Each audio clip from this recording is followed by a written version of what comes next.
next nigga coming out, I want y'all to keep your eyes open. And I did my deal in the pen, man. I went up to the penitentiary, you know what I'm saying? I seen Suge Knight. He was like, yo, I can get you on BET, MTV, I can get you awards, I can get you all that. You know what I'm saying? And I said, yeah, but can you give me rich? This is new Death Row right here, everything. This my family right here. All these niggas my family. Death Row Records, what's the revenue in a year? Just to give me some perspective. It's in the millions. Actually, I thought Death Row was back once again for another run, you know what I'm saying? That's real. I thought Death Row was back for another run. And some make it out alive, some don't. Tupac passed away on September 13th, 1996. 5 months later, Suge Knight was sentenced to 9 years in prison.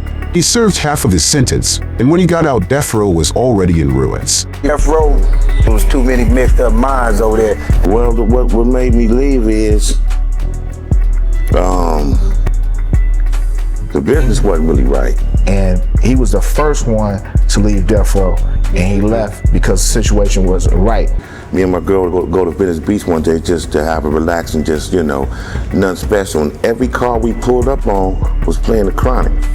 Then when I started asking questions, I got put on the shit list. It was almost, I would compare it almost to the situation with Cube and NWA at the time. You know, Cube was basically a backbone for NWA when it comes to the creative element and stuff like that. You know, and it was the same thing with RBX, because all it was RBX, DOC, Snoop, and Dr. Dre. That's the Chronic right there when you name them cats. The opportunity that I had with Snoop was, even though Snoop was the West Coast, I always had a lot of controversy behind me.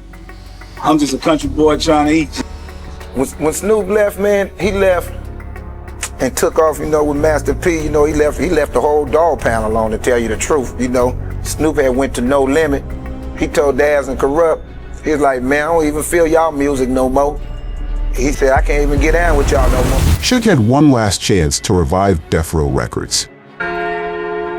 You've been doing your thing for a long time. I read articles about how you got started. You really just like an ill entrepreneur, and they ain't recognizing you for that. What you got to say about that? You know, it ain't about for corporate America. Corporate America gotta recognize that every time they can't use my catalog or my masters without getting my permission, because I'm the only nigga that own my shit. So that's what it's about. And of course, the other situation is like, it's about me doing what's for the people. I don't care about society, how society look at it. I don't society shit. Before it's the ghettos or in the city, I own everything because I'm a product of that. So I wouldn't be shit and one for that. So anytime I can give back, I'm gonna give back. Anytime it's somebody keeping that shit gangster, keeping that shit real. Suge grew up in a blood neighborhood. He was a blood. Everybody knows who's a blood and who's a Crip. I care about the ghetto. I love the ghetto. That's where I'm from. That's who need the help. I mean, I'm not part of letting the rich get richer and the poor get poor. So I'm definitely gonna go back to those ghettos. I'm definitely gonna give back. First, you gotta take care of your backyard. And by far, Crooked I is definitely the best in the West. And I said, yeah, but can you give me rich? Nigga, that's what I want.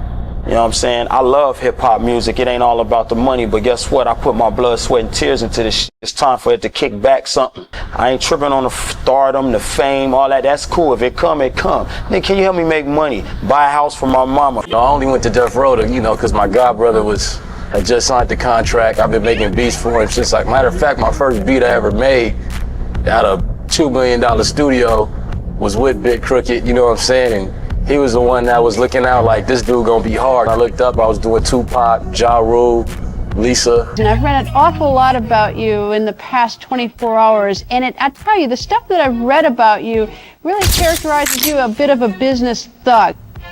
You gotta take the bitter with the sweet. I think as a man, if a person know me, they know what I'm capable of doing, they know who I am. I've gotten to everything you could get into being affiliated with Death Row. Whether it was gunplay, whether it was fighting, whether it was going to jail. Suge Knight himself at this point has not emerged a suspect. Say Knight is not a suspect. We couldn't never get no budget for our record. I just told him, man, we might well kill it, man. You know what I'm saying? It's like, if we can't do the record, why are we still here? Suge was in and out of jail, Suge Knight being the CEO, you know what I'm saying? And I had no problem with that. I stayed loyal to him, you know what I mean, during his, you know, time incarcerated or whatever. That was not a problem. The problem was when he went in, a lot of problems occurred at the label. You know what I'm saying? The people second, third, fourth in command, they didn't really know what the hell they was doing, to be honest. It still had #1 albums on the chart. It still sold a lot of albums, a lot of records. It still was always making news. It still stayed in the public's face. It still was Death Row. But it would have been an insult to me if Death Row would have been doing just as well or better with me in prison than out of prison. You know, anytime you have the main player of the team not playing the game, it's not the same. Now I'm back. We'll be much bigger, better, stronger than ever. You know, everybody else still got the street mentality and think they can go do it the street way. Person after person would die. Not just people in the front of the camera, but people behind the camera would die. You know what I mean? I had a billboard in Beverly Hills, and the guy who did the artwork, Hen Dog, rest in peace, he died. He got killed. 2 dozen sheriff SWAT officers converged on the Beverly Hills Death Row Records headquarters. So served at Suge Knight's homes in Las Vegas and in Malibu. Locations from LA in Vegas. The whole thing with the rumors with Suge and all the people that's dropped dead, and Suge was in this and that, you know, knocking the security out supposedly. And wearing a Death Row chain in the Lakewood Mall, and haters running up to you with the straps, and we sitting in Robinson's May like, okay, nothing standing by them pots and pans, you know what I mean, trying to figure out what we got to do. It had its ups and downs. So every time I stood on the east side of Long Beach with a Death Row chain on my neck at the VIP in the parking lot, niggas looking at me sideways. Every time I walk through the swap meet to get my white t-shirts, niggas looking at me. I got into so many altercations just being on Death Row to the point where I had to cut my bushes down because niggas said they was going to be hiding in them.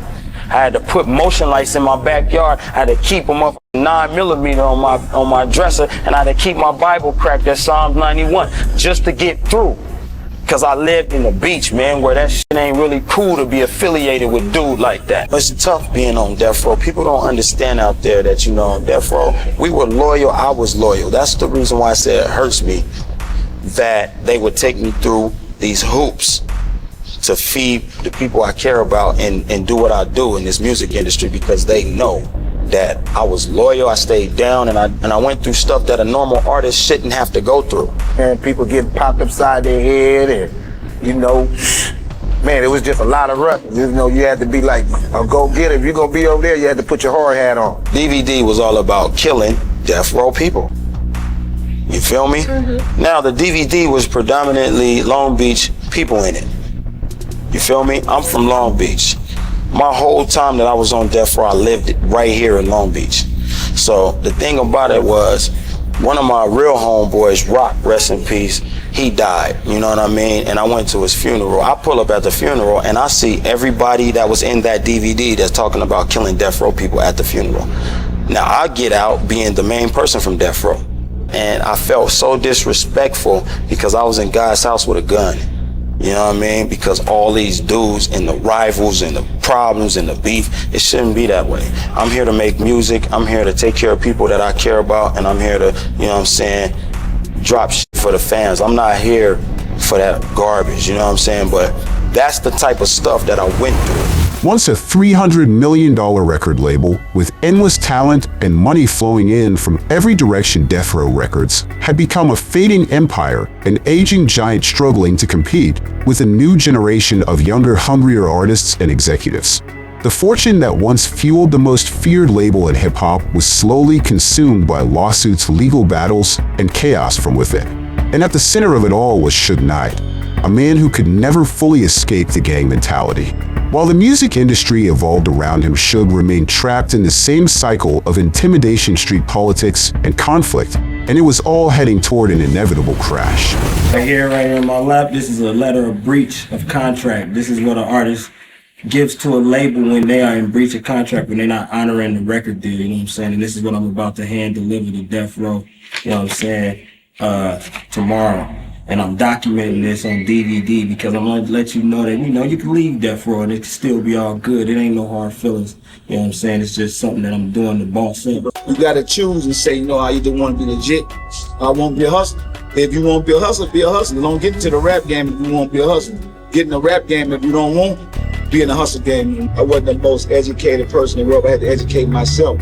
So when I got into the library, I'm trying to find different books about the music business. I wanted to change the game. I had to figure out if everybody else got an artist deal, what else do they have out there? And I found out it was something called a distribution deal. So I'm saying if I get a distribution deal, what I'm gonna do?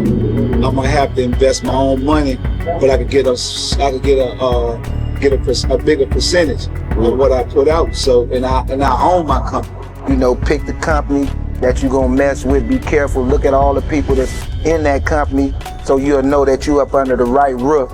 Because a company can make everybody crash. Even though you ain't doing nothing wrong, whatever they do, they gonna look at you as the same thing. You know what I mean? It's just like if it's two niggas out there you hanging out with that's robbing, you the third nigga that's robbing. You learn, the shortcuts don't always work. The elevator in real life is broken. Steps is what, you learn that slowly, and I'm still learning. Hip Hop Summit sitting next to Russell without an album on the shelf, man. Respect the hustle. Yeah, the Hip Hop Summit, man, that's the Russell Simmons thing I've been doing, you know what I'm saying? I'm glad that we get to talk about that because it's for a good cause.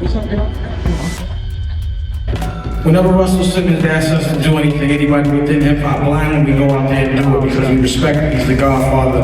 Everything that he's done, he's represented us in a positive way, and it's always made our culture look good. And showing power and positivity, and also how aware I became of how powerful our culture is, how we need to have a voice and how we can have a voice and we can make a difference, about how if we stick together in every state and come together and all vote, that no one can take advantage of us and we have to be taken seriously. I was like, I'm down for this, because I'm definitely one that doesn't like to be oppressed. I hate when people treat me or my culture unfairly, and I'm always going to fight for what I believe in.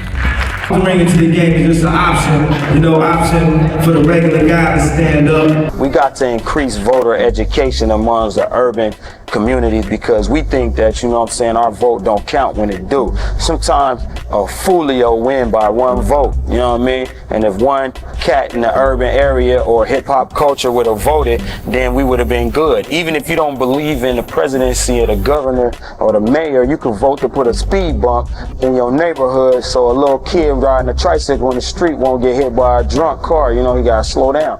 I mean, that was the whole thing. I went around the world with Russell Simmons, you know what I'm saying?